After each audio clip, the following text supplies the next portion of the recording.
Hi folks, welcome to our first video on Chapter 6, Formulating the Reward and Compensation Strategy. In this video series, we're going to look at some of the constraints that compensation systems have on them that limit the design of the actual compensation strategy that you use. We're also going to look at some of the compensation strategy formulation steps. So how you go about or what the steps are in developing your strategy. We're also going to consider some of the things we talked about in one of the previous chapters, which is, do we adopt a lead? So do we want to lead the pack in what we pay? Do we want to lag in terms of what we pay or pay a little bit less? Or do we want to match compensation levels that are out there internally as well as externally to our organization?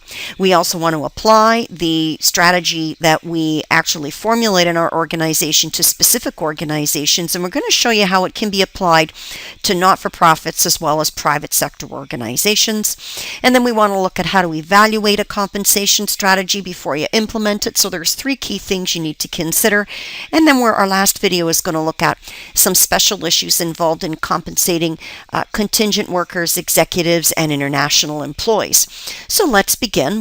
So now let's look first and foremost at some of the legal constraints that exist on a compensation strategy. First of all, there's minimum wage standards, right?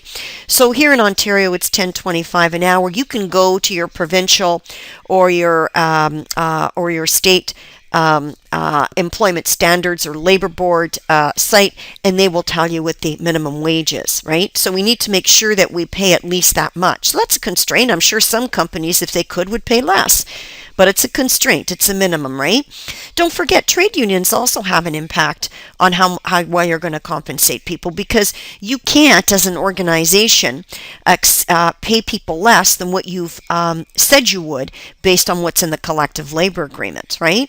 So again, don't forget, a lot of unions don't necessarily support merit increases, merit bonuses, those kinds of things. They're strictly about base pay and maintaining a level of base pay that helps employees meet their own financial commitments.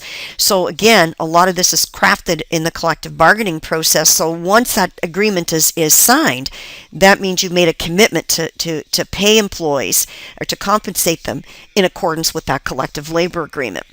Don't forget, when we look at some of the legal constraints as well, you know, if you thought you could pay somebody less because they're a new immigrant or because they're a different color than you or whatever, that doesn't exist, because human rights legislation says, hey, equal pay for work of equal value, whether you're male, female, different ethnicity, whatever you are, different religion, it doesn't matter. You can't discriminate and pay people differently based on any of the prohibited grounds for discrimination. We also look at tax legislation. Don't forget, taxation has an impact on how we pay people and what we offer people in the compensation package. A lot of people would prefer not to pay more tax, so sometimes people don't want overtime pay. I'm not saying everybody feels that way, but sometimes people say, well, I don't necessarily want extra money or extra pay. I'd rather have something that, I might be taxed less on. Maybe some extra vacation time, right? Because you're going to pay tax anyway. You may as well get time off, right? Maybe working from home is a perk for you. And even they mention here about some indirect pay options, which are often taxed differently than straight add to pays or base pay increases. We're going to talk about this a little bit later, but even say, for example, you're on long-term disability, the nice thing about that is that if you pay your own premiums and the company doesn't pay any premiums for your long-term disability coverage, if you get injured such that you can't work for maybe a year, 2 years, 5 years, whatever it is, right? And you're on long-term disability, then that means any of the money that you get under your long-term disability plan, if you've paid the premiums, you don't pay tax on it. So that's why a lot of companies make you pay the premiums on your LTD coverage, because they know that if you ever needed that benefit, you wouldn't have to pay tax on the income, because you're already going to be getting a lower income on long-term disability than you were earning when you went to work. Right? So the last thing in the world you want to do is to have to pay tax on a lower amount. So there's reasons why companies set up these programs as they do. They try and work with the tax legislation to determine what's appropriate and in the employee's best interest. Some of the constraints in the compensation strategy go beyond the legal. They look at the labor market, right? So again, what's the supply and demand for labor? If you're looking to hire workers that are in short supply, guess what?